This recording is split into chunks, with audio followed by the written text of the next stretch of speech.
चला, कुरुक्त मनसोक्त फिरून झालंय. आमच्या लाडक्या शॅडोला सुद्धा गुड बाय केलं. मग असं व्हाईट ब्युटी आणि ब्लॅक ब्युटी बनून आम्ही निघालो पुढच्या स्टॉपला. 5-6 तासांचं ट्रॅव्हलिंग होतं, त्यामुळे आधी पोटोबा उरकून घेतला. मग थेट निघालो हम्पीला.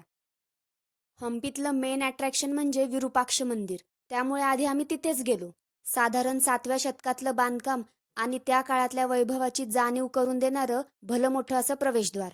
हीच त्या मंदिराची खास बात. इथला कोपरा आणि कोपरा विजयनगर साम्राज्याच्या भव्यतेची महतीच सांगत असतो जणू.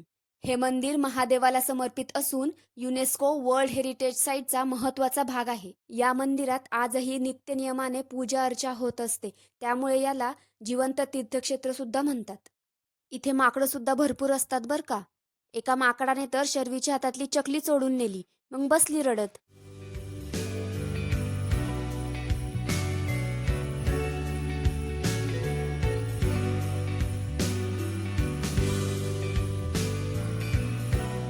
तिथे बच्चे कंपनीसोबत निवांत गप्पा गोष्टी रंगल्या होत्या.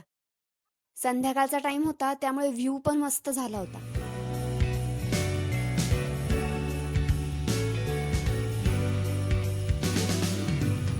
आज आम्हाला भारतीय बैठकीसोबतच मस्त जेवण मिळालं होतं. चला, आता उद्या राहिलेली ठिकाणं फिरूयात. तोपर्यंत बाय.